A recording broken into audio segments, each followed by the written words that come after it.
Shalom peuple de Dieu, je vous salue au nom puissant de Jésus-Christ de Nazareth. Nous allons prier avant de commencer notre moment que nous allons passer devant la présence de Dieu. Dieu nous a fait grâce, bien-aimés dans le Seigneur, car tout ce qui nous arrive, c'est par la grâce de Dieu. Si Dieu a permis à ce que nous arrivons à ce moment-ci, ce n'est pas parce que nous l'avons mérité, mais c'est par sa grâce. C'est à cause de son amour. Il sait pourquoi il nous a permis. Voilà pourquoi, même dans le Seigneur, nous allons prier avant de commencer de parler de la part du Seigneur. Nous allons fermer nos yeux. Là où vous êtes, je vous en prie, au nom de Jésus, prions. Seigneur Dieu Tout-Puissant, Dieu de gloire, Dieu de la Bible, éternel Dieu, créateur du ciel et de la terre, le maître des temps et des circonstances, je laisse ce moment entre tes mains. Viens nous parler par ton esprit, Seigneur. Viens exhorter, viens fortifier, viens vivifier par cette parole de ce soir. Car Seigneur Dieu Tout-Puissant, tu connais la pensée de l'homme, tu connais, tu sais ce qui se passe dans ce monde. Voilà pourquoi, ô Saint-Esprit, je te demande de prendre contrôle de ce moment afin que aucun esprit venant du dehors ne vienne tourmenter ce moment, ne vienne déranger ce moment. Au nom puissant de Jésus, que cette parole puisse bénir celui qui va l'écouter, puisse fortifier, puisse vivifier une personne qui a été troublée à cause de ce vent, de ce qui se passe aujourd'hui dans ce monde. Voilà pourquoi, Seigneur, je te demande dans le nom de Jésus que j'ai ainsi prié. Amen. Amen, peuple de Dieu, peuple de Sion, les enfants du Très-Haut, le Fils bien-aimé de Dieu. Nous allons parler, bien-aimés,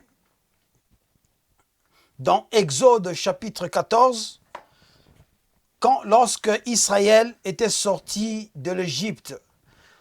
Nous allons essayer de méditer sur ça, partager la vie du Seigneur, partager la pensée de Dieu par rapport à ce texte-ci. Je vais te prier, bien-aimé, comme d'habitude, d'ouvrir ta Bible, car pendant que tu suis ce message, il faut avoir l'habitude d'avoir à côté de toi ou devant toi la parole de Dieu qui est la Bible, afin que tu puisses vérifier si ce que je suis en train de dire, ça ne se trouve pas dans les Écritures ou pas. Nous allons lire Exode chapitre 14, normalement du verset 1 au verset 25. Mais je veux lire, je vais sauter des versets parce que c'est trop long. Je lis au nom de Jésus. L'Éternel parla à Moïse et dit: parle aux enfants d'Israël qui se détournent et qu'ils campent devant Pi-Hahiroth entre Migdol et la mer, vis-à-vis de Baal-Tsephon. C'est en face de ce lieu que vous camperez près de la mer. Verset 3. Pharaon dira des enfants d'Israël: ils sont égarés dans le pays, le désert les enferme. Verset 4. J'endurcirai le cœur de Pharaon et il les poursuivra. Mais Pharaon et toute son armée serviront à faire éclater ma gloire. Et les Égyptiens sauront que je suis l'Éternel. Et les enfants d'Israël firent ainsi. On annonça au roi d'Israël que le peuple avait pris la fuite. Alors le cœur de Pharaon et celui de ses serviteurs furent changés et à l'égard du peuple. Ils dirent: qu'avons-nous fait en laissant aller Israël, dont nous n'aurons plus les services? Verset 6. Et Pharaon attela son char et il prit son peuple avec lui. il prit 600 chars d'élite et tous les chars de l'Égypte. Il y avait surtout des combattants. Verset 8, l'Éternel endurcit le cœur de Pharaon, roi d'Égypte, et Pharaon poursuivit les enfants d'Israël. Les enfants d'Israël étaient sortis la main levée. Les Égyptiens les poursuivirent et tous les chevaux, les chars de Pharaon, ses cavaliers et son armée les atteignirent campés près de la mer vers Pi-Hahiroth, vis-à-vis de Baal-Tséphon. Verset 10, Pharaon approchait. Les enfants d'Israël levèrent les yeux et voici les Égyptiens étaient en marche derrière eux. Et les enfants d'Israël eurent une grande frayeur et crièrent à l'Éternel. Je saute, nous allons lire verset 13. Moïse répondit au peuple, ne craignez rien, restez en place et regardez la délivrance que l'Éternel va vous accorder en ce jour, car les Égyptiens que vous voyez aujourd'hui, vous ne le verrez plus jamais. L'Éternel combattra pour vous et vous gardez le silence. L'Éternel dit à Moïse, pourquoi ce cri? Parle au peuple d'Israël et qu'il marche. Lève ta verge et tends ta main sur la mer et fends-la. Et les enfants d'Israël entreront au milieu de la mer à sec. Et moi, je vais endurcir le cœur des Égyptiens pour qu'ils entrèrent eux aussi. Et Pharaon et toute son armée, ses chars et ses cavaliers feront éclater ma gloire. Verset 18. Et les Égyptiens sauront que je suis l'Éternel quand Pharaon, ses chars et ses cavaliers auront fait éclater ma gloire. Verset 19. L'ange de Dieu qui allait devant le camp d'Israël partit et alla derrière eux. Et la colonne de nuée qui le précédait partit et se tint derrière eux. Elle se plaça entre le camp des Égyptiens et le camp d'Israël. Cette nuée était ténébreuse d'un côté et de l'autre, elle éclairait la nuit. Et les deux camps n'approchèrent point l'un de l'autre pendant toute la nuit. Verset 21. Moïse étendit sa main sur la mer et l'Éternel refoula la mer par un vent d'Orient qui souffla avec impétuosité toute la nuit. Il mit la mer à sec et les eaux se fondirent. Les enfants d'Israël entrèrent au milieu de la mer à sec et les eaux formaient comme une muraille à leur droite et à leur gauche. Verset 23, les Égyptiens le poursuivirent et tous les chars de Pharaon, ses chars et ses cavaliers entrèrent après eux au milieu de la mer. À la veille du matin, l'Éternel de la colonne de feu et de nuée regarda le camp des Égyptiens et mit en désordre le camp des Égyptiens. Il ôta les roues de leurs chars et en rendit la marche difficile. Les Égyptiens dirent alors, fuyons devant Israël, car l'Éternel combat pour lui contre les Égyptiens. 26. L'Éternel dit à Moïse, étends ta main sur la mer, et les eaux reviendront sur les Égyptiens, sur leurs chars et sur leurs cavaliers. Moïse étendit sa main sur la mer, et vers le matin, la mer reprit son impétuosité, et les Égyptiens s'enfuirent à son approche. Mais l'Éternel précipita les Égyptiens au milieu de la mer. Les eaux revinrent et couvrirent les chars, les cavaliers et toute l'armée de Pharaon qui était entrée dans la mer après les enfants d'Israël. Et il n'en échappa pas un seul. Mais les enfants d'Israël marchèrent à sec au milieu de la mer et les eaux formaient comme une muraille à leur droite et à leur gauche. En ce jour, l'Éternel délivra Israël de la main des Égyptiens. Et Israël vit sur le rivage de la mer les Égyptiens qui étaient morts. Israël vit la main puissante de l'Éternel que l'Éternel avait dirigée contre les Égyptiens, et le peuple craignit l'Éternel et il crut en l'Éternel et Moïse, son serviteur, la parole de Dieu. Bien-aimés dans le Seigneur, comme je vous avais dit, nous allons essayer de voir en peu de mots ce qui s'était passé lorsque Israël était sorti de l'Égypte. Nous connaissons l'histoire de ce grand peuple, le peuple élu de Dieu, que Dieu s'est fait choisir ce peuple afin de faire connaître, faire voir son nom sur la surface de la terre. Donc sans ce peuple, ni était que le Seigneur pouvait, bien aimé dans le Seigneur, susciter ce peuple, prendre ce peuple, le mettre à part pour faire voir, faire connaître son nom. Peut-être toi et moi, on n'allait pas connaître ce grand Dieu. Mais merci Seigneur parce qu'il a fait ainsi afin que toi et moi, nous ayons la connaissance du vrai Dieu. La Bible nous parle d'Israël, bien-aimés, lorsqu'ils sont sortis de l'Égypte. Nous connaissons bien l'histoire. Lorsqu'ils sont sortis, ils devaient faire 3 jours de marche. Mais Dieu dit, si je laisse ce peuple faire 3 jours de marche et qu'ils arrivent à Canaan et qu'ils rencontrent, ils voient la guerre, ils peuvent retourner en Égypte. Mais je le ferai faire un détour. Il a fait marcher pendant 40 ans ce peuple dans le désert. Ce n'était pas dans la volonté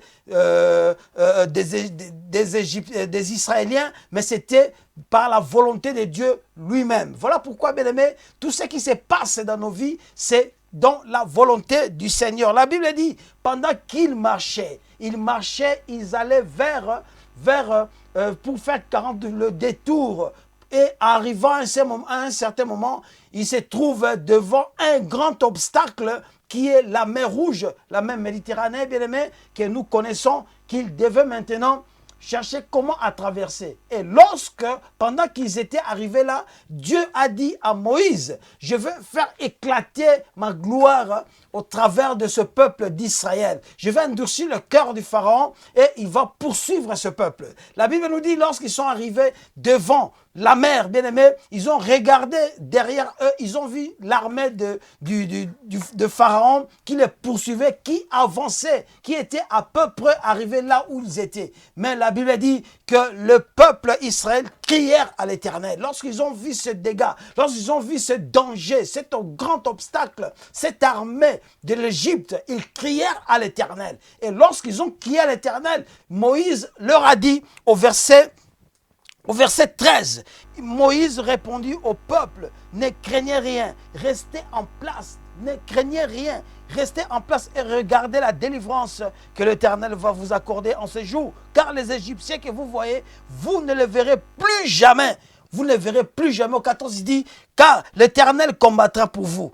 Et vous gardez silence. Bien, dans le Seigneur, le temps que nous sommes en train de passer, nous sommes en train de marcher vers Canaan, qui est le royaume des cieux. Nous sommes en train de marcher. Bien, depuis que nous sommes sortis, nous avons quitté le monde. Nous sommes des pèlerins, comme la Bible nous dit, et que la marche est encore longue. Voilà pourquoi, bien aimés, nous sommes arrivés maintenant devant la mer Rouge. Cet obstacle que nous connaissons, l'histoire que nous connaissons, le fléau qui envahit la terre aujourd'hui, cette pandémie qui envahit toute la terre entière, bien aimé, c'est un obstacle. Et les enfants de Dieu maintenant, au lieu de crier, au lieu de dire n'importe quoi, nous devons crier à l'Éternel. La Bible dit qu'Israël a crié à l'Éternel, c'est-à-dire ils ont poussé leur cri vers Dieu, afin que Dieu puisse donner la solution à leurs problèmes, afin que Dieu puisse ouvrir un passage, parce que c'est ce ce Dieu-là qui avait fait sortir de l'Égypte ce peuple. Bien-aimés dans le Seigneur, le temps que nous passons, c'est Dieu qui nous a fait sortir du monde. C'est Dieu qui permet afin que nous puissions vivre ce que nous sommes en train de vivre. Bien-aimés, l'Église n'a pas péché. Il n'y a pas question de péché. Il n'y a pas question, je reprends, il n'y a pas question de péché là-dessus. Mais c'est la marche vers le Canaan que Dieu a permis afin que ce que nous sommes en train de vivre, que nous le voyons, que l'Église puisse vivre cela. Rappelons-nous dans Matthieu chapitre 24, il a dit, il faut que ces choses arrivent. Et que lorsque vous voyez ces choses s'accomplir, sachez que ce n'est que le début de douleur, le commencement de douleur. Ce n'est pas, ça ne sera pas encore la fin, mais c'est le début. Mais Dieu a permis que l'Église puisse vivre les choses du début. Et tous les signes que nous sommes en train de vivre, bien aimé des Seigneur, ça nous rapproche près de l'enlèvement. La Bible nous dit, l'obstacle là, c'est quoi? L'obstacle, comme je dis, c'est la pandémie, la période que le monde, la période noire, sombre, que le monde est en train de passer. Mais qu'est-ce que lorsqu'ils ont crié, bien aimé, il y a une parole que l'homme de Dieu, parce que Moïse savait que c'est Dieu qui a endurci le cœur de Pharaon. Moïse savait, était à la connaissance de cela, et que c'est Dieu qui a provoqué cela afin que l'armée de Pharaon puisse poursuivre les Égyptiens. Voilà pourquoi Moïse était calme, car Dieu ne fait rien sans pour autant prévenir à ses serviteurs, les prophètes. Dieu avait déjà prévenu à Moïse, mais il n'a pas prévenu au peuple. Laisse-moi te dire, bien aimé dans le Seigneur, tout ce que nous sommes en train de passer, Dieu l'avait déjà parlé. C'est biblique. Dieu l'avait parlé dans des prophéties. Le Seigneur nous avait parlé de cela dans le livre de Matthieu. Et Dieu a maintenant révélé à ses prophètes ce qui est en train de s'accomplir. C'est Covid-19, tout ce qui va se passer, tout ce qui est en train de se passer, les serviteurs de Dieu sont au courant parce que Dieu les avait révélés. Mais qu'est-ce qui est? Le problème, c'est quoi? Le problème est que dans les réseaux sociaux, bien aimés dans le Seigneur, nous sommes en train d'écouter, d'entendre beaucoup de choses. Chacun vient parler de sa part, c'est Dieu qui a dit, Dieu a dit ça, Dieu a dit ça. Il commence à faire peur aux enfants de Dieu. Il commence à créer la peur dans la vie des enfants de Dieu. Ils commencent, et non pas la peur, d'autres arrivent même à faire créer la frayeur. Ce n'est plus la peur, mais c'est la frayeur, parce qu'il y a une différence entre la peur et la frayeur. Lorsque quelqu'un est effrayé, bien aimé dans le Seigneur, c'est plus grave que la peur. La peur, bien aimé, oui, tu as peur de quelque chose, mais non lorsque tu es effrayé. Or, lorsque tu es effrayé, il y a deux choses, ou tu abandonnes ou tu affrontes. C'est ce que le monde est tenté de traverser. Donc, Moïse avait donné une parole de consolation à ce peuple. Moïse a exhorté le peuple. Moïse a fortifié le peuple. Il a fait baisser la tension, la température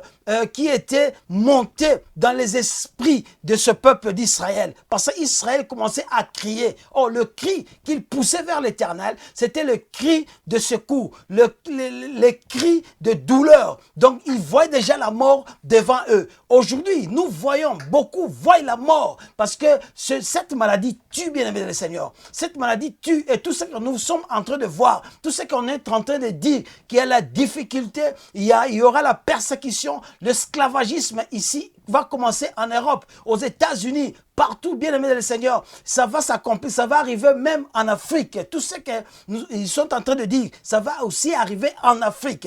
Mais laisse-moi nous dire, nous qui avons reçu le message, nous, le prophétique, nous sommes en train de prophétiser, mais au lieu d'amener, de donner des paroles qui vont fortifier les enfants de Dieu, qui vont fortifier un peuple, qui vont donner la force, qui vont encourager, qui vont pousser quelqu'un afin qu'il puisse persévérer. Parce que la Bible dit, celui qui persévérera jusqu'à la fin sera sauvé. Mais c'est par des paroles qui fortifient, qui peuvent rendre quelqu'un fort, qui peuvent faire lever. C'est celui qui est tombé, celui qui est fatigué, il deviendra fort et il continuera à croire. Mais ce qui se passe aujourd'hui, dans les réseaux sociaux, ça commence à tuer la foi des enfants de Dieu. Beaucoup sont maintenant dans les suspens, ils ne savent pas quoi faire. Ils se posent beaucoup de questions. Laisse-moi nous dire, bien-aimé des Seigneurs, lorsque, oui c'est bien, on nous parle que le diaspora doit quitter l'Europe, doit retourner en Afrique. Plus précisément, il parle de Noirs. Ils doivent quitter l'Afrique, oui. Moi, personnellement, je suis pour. Si le Seigneur nous dit de quitter, bien aimé, je veux quitter, je suis pour. Mais le problème, c'est quoi? Le problème est que lorsque Dieu parle, lorsque Dieu avait décidé de faire sortir Israël de l'Égypte, Israël n'était pas sorti main vide. Dieu avait prévu, Dieu avait déjà préparé, avait déjà ouvert une voie par lesquelles Israël doit passer. Israël n'est pas sorti main vide, je le reprends. Si nous lisons l'histoire, nous verrons que Israël, avant de sortir, Dieu a dit, allez chez vos voisins, allez demander des présents. Ils ont pris de l'or, ils ont pris tout ce qui était pierres précieuses, des choses qui devaient leur servir tout au long de ce voyage, tout au long de ce déplacement qu'ils doivent faire. Et ils étaient bénis. Et laisse-moi nous dire, ce que moi je sais, c'est Dieu, parce que l'Église n'a pas, je reprends, l'Église n'a pas péché. Pour que les prophéties viennent pour frapper, que les prophéties viennent afin que Dieu veut détruire. Non, mais Dieu est en train de nous prévenir ce qui va arriver. Si nous devons rentrer, si nous devons retourner en Afrique, mais Dieu va ouvrir un issue. Dieu va ouvrir, va préparer, bien aimé le Seigneur, un chemin par lequel nous allons passer pour retourner. Mais je suis préoccupé en ce sens que les messages arrivent, mais ces messages produisent la peur, produisent la confusion dans les esprits des hommes. Il n'y a pas la clarté là-dessus. Il n'y a pas la clarté. Lorsque un prophète reçoit le message, lorsque le message vient de Dieu, Dieu va éclairer, Dieu va parler clairement et Dieu va donner la solution. Comment il faut faire? Qu'est-ce qu'il faut faire?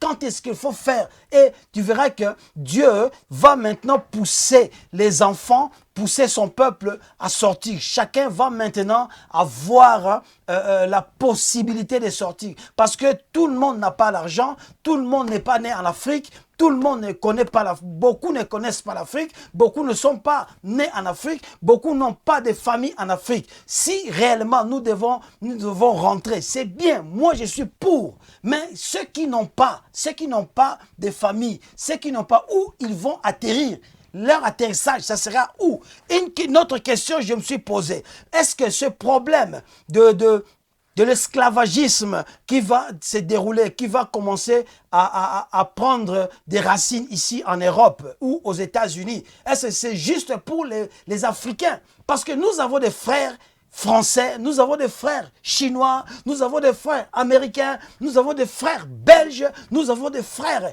qui sont d'autres nationalités, qui ne sont pas des Africains.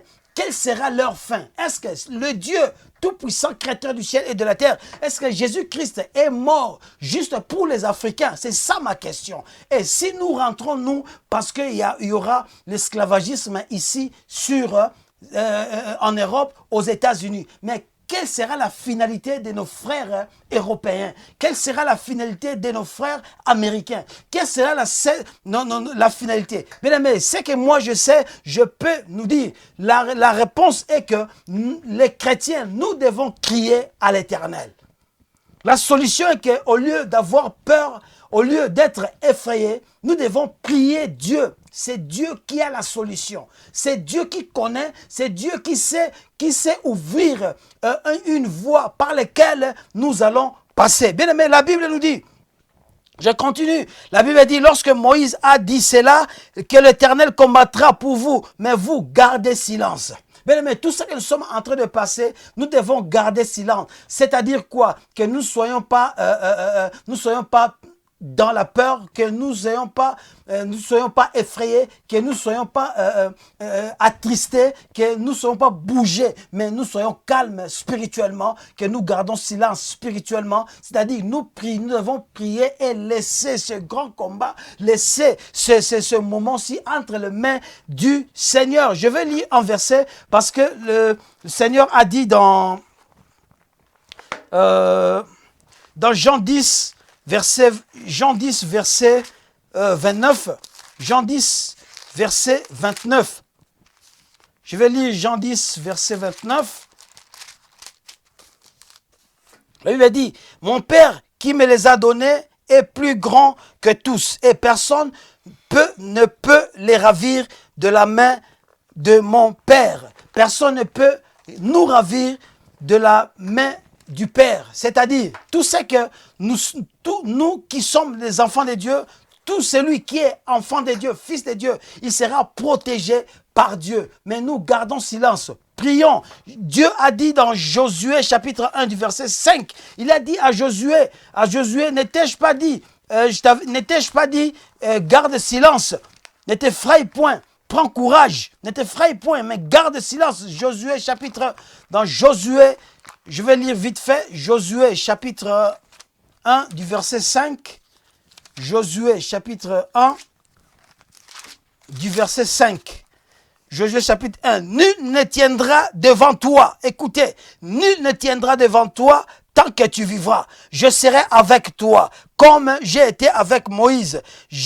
Je ne te délaisserai point, je ne t'abandonnerai point. Nul ne tiendra devant toi. Bien-aimé, laisse-moi te dire, par rapport à ce qui se passe, nul ne se tiendra devant toi. Nul ne peut atteindre l'église. Nul ne peut détruire l'église, parce que l'église, c'est l'épouse du Seigneur. Personne, aucun mari ne pourra accepter que son épouse soit dans les difficultés, que son épouse puisse crier, pousser des cris de douleur, des cris d'amertume, afin qu'il soit détruit. Non, je ne pense pas. Notre Seigneur est là pour nous protéger, car il a dit, bien-aimé le Seigneur, dans Ésaïe 54, du verset 7, il dit que toute arme forgée contre toi sera sans effet. Toute arme forgée contre toi, cela sera sans effet. Donc, ce que nous vivons, c'est toute une arme, bien-aimé. Ce Covid, c'est toute une arme.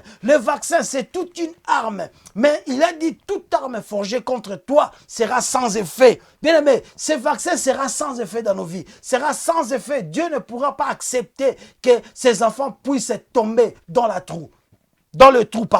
Dieu ne pourra pas accepter. Voilà pourquoi, bien-aimé, je suis en train de t'exhorter de ne pas avoir peur, comme il a dit à Moïse, à Josué, de ne pas avoir peur, de ne pas être effrayé, mais de prendre courage. Prenons courage, bien-aimé du Seigneur, restons dans la prière. Comme nous avons dit que cette année, nous devons rester au pied du Maître. Celui qui va rester au pied du Maître, il sera protégé.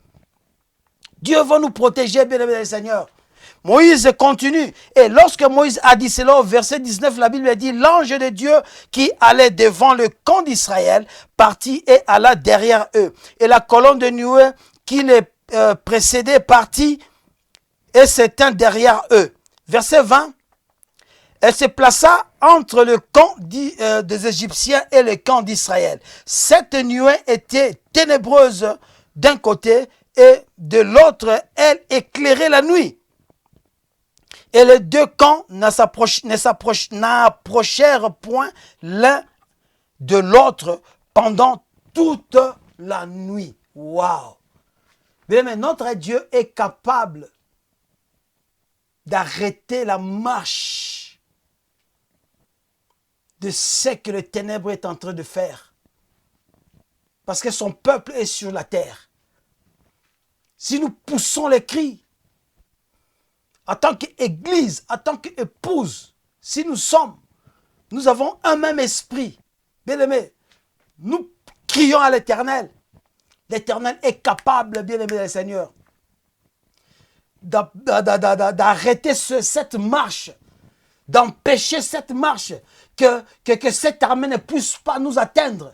Parce qu'il a dit dans Ésaïe 54, verset 7, que toute arme forgée contre toi sera sans effet. C'est ce qu'il a dit. Et toute langue qui s'élèvera contre toi, en justice, tu la condamneras. Nous avons ce pouvoir. Nous avons l'autorité, bien-aimé. La Bible dit, tout ce qu'il a dit à Pierre, c'est que tu liras sur la terre sera lié au ciel. L'Église a, bien-aimé, le pouvoir d'arrêter de lier, de dire au Seigneur, Seigneur, nous arrêtons la marche de la continuité de ce vaccin. Tant que l'Église est là, nous l'arrêtons au nom de Jésus. Le Seigneur va exécuter, le Seigneur va accomplir nos paroles, car il dit, j'accomplirai les paroles qui sortiront de la bouche de mes serviteurs, le prophète. Nous sommes les serviteurs de Dieu, bien-aimés du Seigneur. D'un commun accord, crions, prions Dieu. Dieu fera quelque chose. Dieu n'est pas un Dieu fatigué, mais Dieu est le Dieu tout-puissant. Il attend la prière des justes. Il dit, la prière d'un juste a une grande efficacité, bien-aimé dans le Seigneur.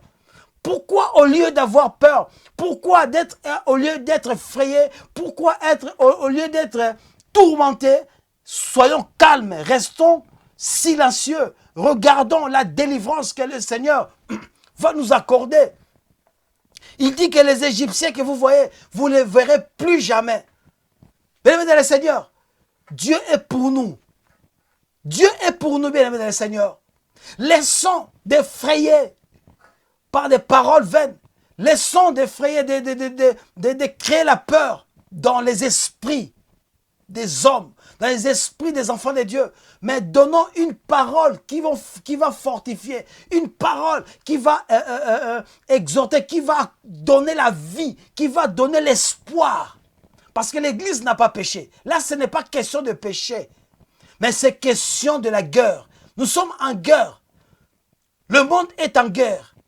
Or, le Fils de Dieu, le monde attend avec ardent désir la révélation du Fils de l'homme, le Fils de Dieu. Bien-aimés dans le Seigneur, nous devons prier. La seule solution, nous devons prier. Et si nous prions, Dieu est capable d'arrêter. Comme il avait arrêté la marche d'Israël. La Bible dit que la colonne de nuée était ténébreuse d'un côté, c'est-à-dire du côté de l'Égypte était ténébreuse. Or, si c'est ténébreuse du côté de l'Égypte, c'est-à-dire l'Égypte ne pouvait pas voir Israël. Mais du côté d'Israël, il y avait l'éclairage. Donc là où il y a les enfants de Dieu, il y a l'éclairage. La Bible dit, vous verrez la différence entre les justes et les méchants. Oui, bien aimé dans le Seigneur. Dans ce monde, nous sommes dans ce monde, mais nous ne sommes pas de ce monde. Il faut qu'il y ait la lumière. La lumière, c'est au côté de l'Église, côté des chrétiens, des croyants, de ceux qui servent le Seigneur, les fils de Dieu. Et nous devons, bien aimés dans le Seigneur, avoir confiance en Dieu. Ayons confiance en Dieu. Il ne faut pas avoir peur de ce qui est en train de se passer. Le Seigneur savait que tout cela va nous arriver. Et laisse-moi te dire, c'est que Dieu avait fait avec Pharaon. Il avait piégé Pharaon. C'était un piège. Il avait fait un piège, tenté un piège contre les Égyptiens. C'était un piège. Laisse-moi te dire, c'est que le monde est en train de faire aujourd'hui. C'est un piège que Dieu les a tentés. C'est un piège. Et ils seront engloutis. Lorsque l'Église va partir, bien aimé le Seigneur, ils seront engloutis. Les eaux vont l'engloutir. Ils seront engloutis parce que lorsque Israël a traversé à sec, c'est ça l'enlèvement, bien-aimé le Seigneur, l'image de l'enlèvement. Et lorsque nous allons partir, nous serons partis, bien-aimé le Seigneur, nous ne verrons plus jamais ces Égyptiens, nous ne verrons plus jamais ces satanistes, nous ne verrons plus jamais ces esprits de ténèbres, nous ne les verrons plus jamais. Nous serons au ciel. En attendant pour venir, même lorsque nous allons venir pour vivre pendant 1000 ans sur la terre, régner avec le Seigneur pendant 1000 ans sur cette terre, ils ne seront pas là. Parce que la Bible dit, nous ne les verrons plus jamais. Nous ne les verrons plus jamais, bien-aimés le Seigneur. Nous ne les verrons plus jamais. Mon exhortation est que tu sois fort. Que nous soyons forts. Laisse-moi te dire, au lieu de crier, au lieu de perdre la foi, au lieu de perdre le contrôle, restons devant la face de Dieu. Continuons à prier Dieu. Crions vers l'Éternel. Et nous, bien-aimés du Seigneur, qui recevons des messages, essayons de fortifier le peuple. Essayons de fortifier le peuple de Sion, afin qu'il puisse garder foi en Jésus. Qu'il ne perde pas foi. C'est à cause de nos prophéties. C'est à cause de la façon dont nous sommes en train de transmettre le message que nous créons la peur, la frayeur dans les esprits des enfants de Dieu. Mais nous sommes là afin de le fortifier comme Moïse a fortifié le peuple d'Israël. Et lorsqu'il a fortifié le peuple d'Israël a vu le miracle de l'Éternel. C'est parce que l'homme de Dieu avait proclamé cela, avait prophétisé cela, avait déclaré cela. Les hommes de Dieu, si nous déclarons des paroles, le Seigneur va l'accomplir. Mais seulement que nous devons être unis. Nous devons avoir un même langage afin que Dieu puisse faire quelque chose. Je suis arrivé à la fin. Ma prédication de ce soir, mon exhortation de ce soir, est que tu sois fort, et que nous soyons forts, et que nous soyons unis en esprit, et que nous soyons un, comme le Seigneur avait dit. Et que lorsque nous allons prier à Dieu, nous verrons le miracle, nous verrons la puissance de Dieu.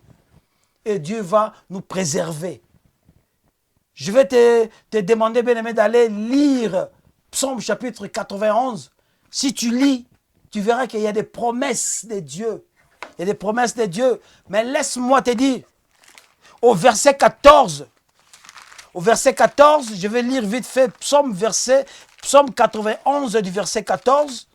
C'est très important, bien-aimé dans le Seigneur. Je lis le verset 1 et je vais lire le verset 14. Verset 1 dit au chapitre 91, livre des Psaumes. Celui qui demeure sous l'abri du Très-Haut repose à l'ombre du Tout-Puissant. Repose à l'ombre du Tout-Puissant. Au verset 14 dit, puisqu'il m'aime, je le délivrerai. Je le protégerai puisqu'il connaît mon nom. Il m'invoquera et je lui répondrai, verset 15. Je serai avec lui dans la détresse, je le délivrerai et je le glorifierai. Je le rassasierai de longs jours et je lui ferai voir mon salut. Ce qui m'intéresse beaucoup plus, c'est au verset 14, que le Seigneur a dit, puisqu'il m'aime, je le délivrerai. La question, bien aimé dans le Seigneur, de l'amour. Dieu va protéger. Il a dit, je le délivrerai. Puisqu'il m'aime, je le protégerai. Pendant toute cette pandémie, ce moment que nous sommes en train de passer, douloureux, qui est ténébreuse, bien-aimé dans le Seigneur, ce moment ténébreux, ce sont ceux qui aiment Dieu. Ce sont ceux-là que le Seigneur va protéger, que le Seigneur va garder, va délivrer. Il dit, puisqu'il connaît mon nom. Puisqu'il connaît mon nom, connaître le nom de Dieu, connaître le nom du Seigneur, c'est connaître lui, c'est connaître le Seigneur. Là maintenant, c'est question d'intimité, bien aimé dans le Seigneur. Connaître quelqu'un, c'est avoir l'intimité avec une relation intime avec la personne. On connaît la personne que lorsqu'on a une relation d'intimité. Lorsqu'on n'a pas la relation d'intimité, tu ne peux pas connaître la personne. Connaître, c'est-à-dire connaître sa vie. Qui est-il? Qui est la personne? Qu'est-ce qu'il veut? Qu'est-ce qu'il aime? Qu'est-ce qu'il n'aime pas? Et connaître, aimer la personne. Donc, avant de connaître la personne, tu dois d'abord l'aimer. Donc, avant de connaître Dieu, avant de connaître Jésus, avant de connaître le nom de Jésus, tu dois d'abord l'aimer. Si tu aimes Jésus et que tu as la relation d'intimité avec le Seigneur, c'est toi que le Seigneur va te délivrer. Il te protégera, il te gardera. Il dit, je serai avec lui dans la détresse. Parce que le temps que nous sommes en train de passer, c'est un moment de détresse. Cherche à garder ton intimité avec le Seigneur. Cherche à développer cette intimité-là, cette relation d'intimité. Cherche à aimer Dieu. Aimer Dieu, c'est-à-dire pratiquer la parole de Dieu. Rester dans la vie de sanctification. Rester au pied du Maître. Marcher devant sa face. Être intègre, c'est ça, aimer Dieu. Être intègre, comme il a dit à Abraham dans le livre de Genèse, il a dit, marche devant ma face et sois intègre. Donc l'intégrité, c'est ça, aimer Dieu, c'est soit être intègre, aimer Dieu, c'est marcher devant la face de Dieu. connaître son nom, c'est développer l'intimité, avoir une relation d'intimité avec le Seigneur. Et ce sont les gens-là que le Seigneur va délivrer. Ce sont les gens-là que le Seigneur va protéger. Et au verset 15, il dit, il m'invoquera et je lui répondrai. Bien-aimé du Seigneur, je suis à la fin. Garde cette parole en toi, que cette parole puisse produire la force en toi, qui puisse produire l'espoir en toi. Ne perds pas espoir, que ce vent, ça va passer, mais ne perds pas foi, ne perds pas courage. Aie bon courage. Prends courage, ne t'effraie point, car le Seigneur est avec nous.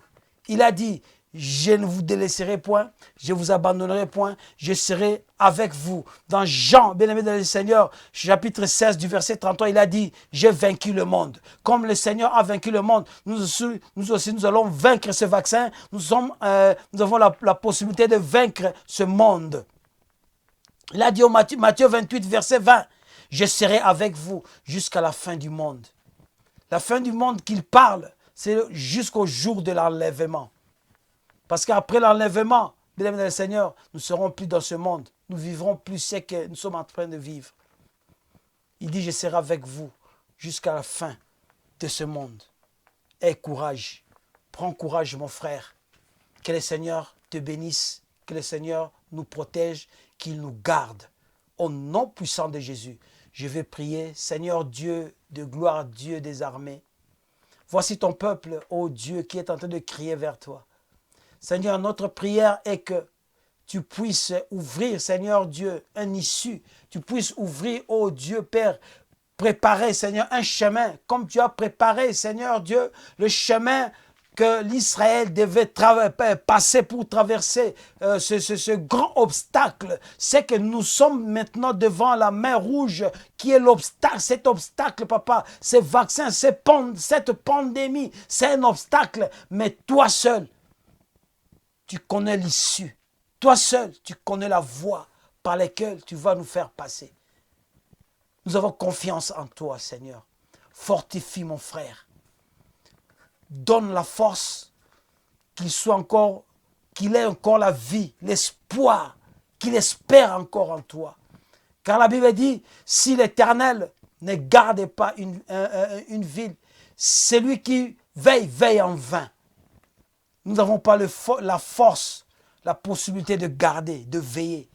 Or, c'est toi qui veilles sur nous. C'est toi notre Dieu. Comme tu as dit dans le livre de Ésaïe chapitre 46, que depuis ton origine, je t'ai pris en charge. Nous sommes à ta charge, ô roi. Merci, papa, parce que, papa, tu vas ouvrir une voie au travers de laquelle nous allons passer, afin de rendre gloire à toi seul. Parce que tu as dit que tu ne donnes pas ta gloire à personne, ni ton honneur aux idoles. Merci, tendre Père, dans le nom de Jésus que j'ai ainsi prié. Amen. Que Dieu vous bénisse abondamment.